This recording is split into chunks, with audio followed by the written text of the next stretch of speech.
Hey everybody, you might have heard that the cost of insurance through Obamacare has gone up by about 22% since last year.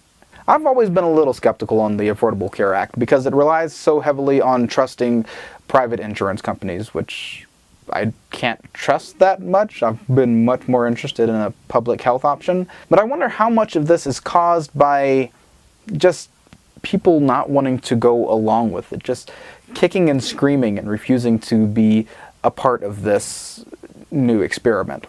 In case you're not familiar with the term kicking and screaming, it refers to whenever you try to make a child do something and they refuse to do it, so they kick and they scream and they force themselves down and you can't pull them away, and it's extremely difficult to make them do anything whenever they're doing that. In fact, they will likely rather hurt themselves refusing to do what you were telling them to do than to just do what you told them to do and be better for it.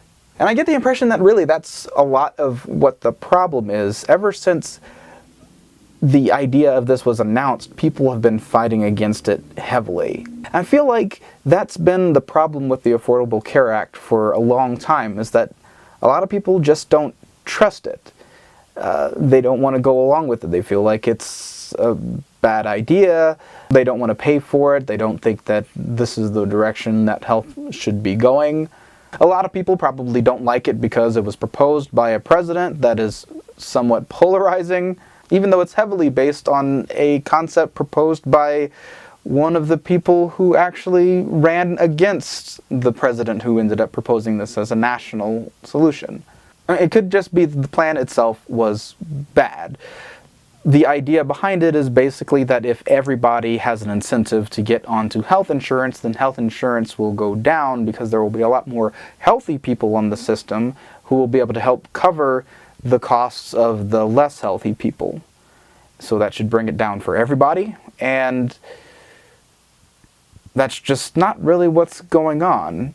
Apparently right now the benefits of being on health insurance is not sufficient, and some people would rather just take the penalties for not being on health insurance. I just can't help but wonder if this would have just gone a lot better if people would have just given it a little bit of trust and seen how it would actually go. Because I think it had the possibility of, like, the logic behind it is sound, and it's done a lot of good things. It brought a lot of people onto health insurance but that wouldn't otherwise be there. Of course, the big benefits are that people with pre-existing conditions can no longer be denied simply for having pre-existing conditions, and women are no longer charged more for the same thing. The thing that really interests me is this whole idea of people not wanting this to happen, so they are fighting it every step of the way, which is, I honestly am not sure who's to blame for that. Like, on the one hand, yes, there's the opponents who aren't giving it a chance, who don't even want to see if it might work. They just are going to fight it and make certain that it's as difficult as possible to implement.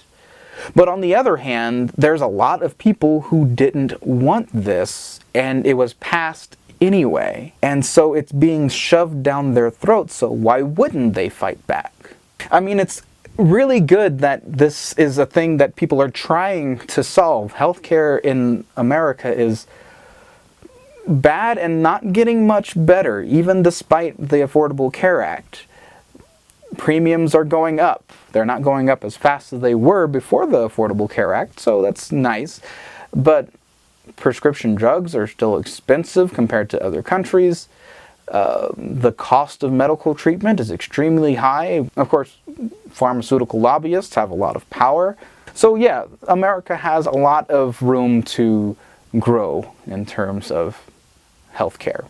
We have a lot of problems that need fixing, and I really admire the Affordable Care Act for trying to do something about it and moving it forward. And probably the most important thing it's done is to get this conversation on the table and say, here's the solution we have. Either fix this and make it better, or come up with a better, an entirely different and better solution. which is great because that's exactly what it's doing. So in a way, I think it's pretty successful because it's keeping this in the national conversation. We're talking about healthcare. We're doing it right now. Anyway, that's what I've been thinking about. I don't think I have any real solutions. If I had to try and come up with one, it's that if you're going to try and instigate change, change is very difficult. A lot of people are always going to be resistant to it. And that's natural. And if too much changes too fast, bad things can happen because we begin to lose our footing on what is real. What should we be focused on? It's a lot of where the political correctness movement comes in, or the anti-political correctness movement, because the terminology that people are expected to be using is changing so fast that people have barely caught up to what they're initially supposed to understand, and then new things are coming in, and they're like, I just finished learning this, now I need to learn this thing instead, and it's very frustrating, and I can understand that, even if I think that political correctness, as they call it, is actually very important. Given that, I think we should be respectful of the people who are resistant to change, and if you try to shove change down people's throats, you should expect resistance. Sometimes you need more time to let people become comfortable with an idea before you enact a change. Though I'm not sure that that's necessarily the best way to go either, because again, of the Affordable Care Act, while it was shoved down a lot of people's throats, it also caused a lot of change on its own because it became such a big deal. And now that this part, the Affordable Care Act as it stands, has come, people now think differently about healthcare and what it's supposed to do. It matters to them now. So maybe forcing change on people is good sometimes, or maybe that's one way to do it. I don't know. If we had solid answers regarding that, then we would not have quite as much political bickering as we do right now. Although personally, I prefer to make as many people comfortable with a change as possible before it's enacted. But I don't know. Some things are too important to wait for that, huh?